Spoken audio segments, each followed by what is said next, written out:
আসসালামু আলাইকুম। দেখেন ভাইরা, এই মরুভূমির মধ্যে কোনো পানির ব্যবস্থা নেই, কোনো ডিপ বয়ানোর ব্যবস্থা নেই।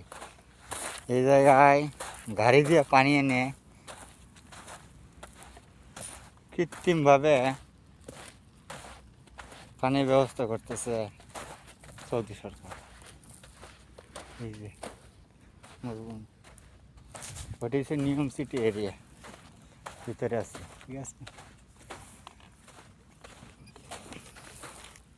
এই এরিয়ার ভিতরে সরকারি প্রজেক্ট বিভিন্ন প্রকার গাছ লাগানো, আমরা যেখানে আছি দেখেন কোনো ধরনের ঘাস নাই।